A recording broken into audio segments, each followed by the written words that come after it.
ನಮಸ್ತೆ ಸ್ನೇಹಿತರೆ, welcome two news with ನನ್ನ ವಾಯ್ಸ್.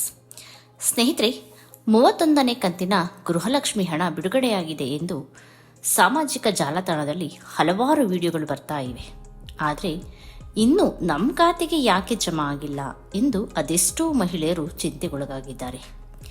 ಎಲ್ಲಿಗೆ ಬಂತು, ಯಾರಿಗೆ ಬಂತು 31ನೇ ಕಂತಿನ ಗೃಹಲಕ್ಷ್ಮಿ ಹಣ ಎಂಬ ಮಾತು ಈಗ ಎಲ್ಲೆಡೆ ಕೇಳಿ ಬರುತ್ತಿದೆ.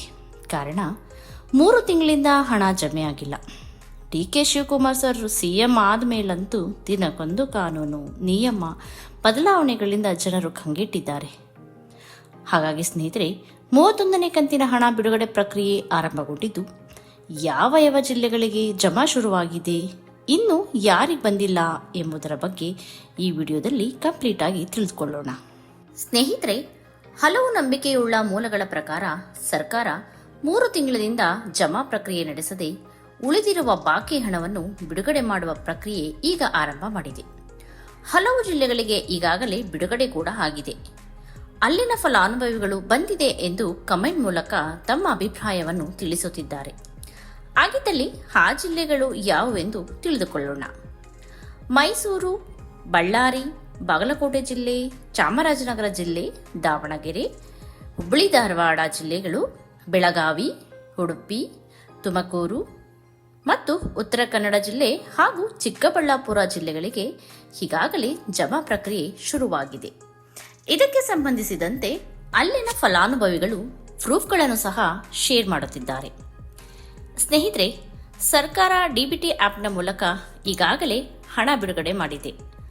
ಆದರೆ ಹಂತವಾರು, ಜಿಲ್ಲಾವಾರು, ಬ್ಯಾಂಕ್ವಾರು ಬಿಡುಗಡೆಯಾಗುವ ಕಾರಣ ಕೆಲವು ಜಿಲ್ಲೆಗಳಿಗೆ ತಡವಾಗಬಹುದು.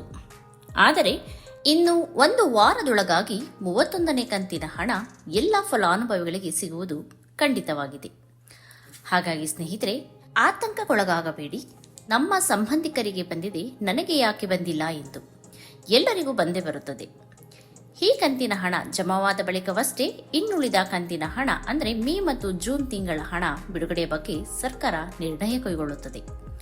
ಒಟ್ಟಿಗೆ ಯಾರಿಗಾದರೂ 4,000 ಬಂದಿದೆ ಅಥವಾ 6,000 ರೂಪಾಯಿ ಬಿಡುಗಡೆಯಾಗಿದೆ ಎಂಬ ತಪ್ಪು ವದಂತಿಗಳಿಗೆ ಕಿವಿಗೊಡಬೇಡಿ. ಗೃಹಲಕ್ಷ್ಮಿ ಹಣ ಪ್ರತಿಯೊಬ್ಬ ಬಡ ಮಹಿಳೆಗೆ ಎಷ್ಟು ಮುಖ್ಯ ಎಂಬುದು ನನಗೆ ತಿಳಿದಿದೆ. ಸುಮ್ಮನೆ 6,000 ಬಂತು, 4,000 ಬಂತು, ನಿಮ್ಮ ಅಕೌಂಟ್ಗೆ ಈಗ ಬಂದಿದೆ ನೋಡಿ ಎಂಬ ಸುಳ್ಳು ಸುದ್ದಿಗಳನ್ನು ಹೇಳಬೇಡಿ. ಜನರು ನಿರಾಸೆಯಾಗುತ್ತಾರೆ. ಹಾಗಾಗಿ ಸ್ನೇಹಿತರೆ, ನಿಮ್ಮ ಜಿಲ್ಲೆ ಯಾವುದು, ನಿಮಗೆ ಹಣ ಬಂದಿದೆಯಾ, ದಯವಿಟ್ಟು ಕಮೆಂಟ್ನಲ್ಲಿ ತಿಳಿಸಿ. ಇನ್ನು ಬಂದಿದೆಯಾ ಅಥವಾ ಇಲ್ಲವೇ ಎಂಬುದನ್ನು ಕಮೆಂಟ್ನಲ್ಲಿ ತಿಳಿಸಿದರೆ ಮತ್ತೊಬ್ಬರಿಗೆ ಅದು ಸಹಾಯವಾಗಬಹುದು.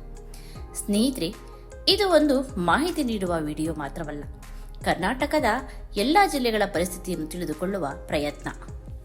ಸ್ನೇಹಿತರೆ, ಈ ವಿಡಿಯೋ ನಿಮಗೆ ಇಷ್ಟವಾಗಿದ್ದಲ್ಲಿ ದಯವಿಟ್ಟು ಲೈಕ್ ಮಾಡಿ ಹಾಗೂ ನನ್ನ ಚಾನಲ್ಗೆ ಸಬ್ಸ್ಕ್ರೈಬ್ ಮಾಡಿ ಪ್ರೋತ್ಸಾಹಿಸಿ. ಧನ್ಯವಾದಗಳು.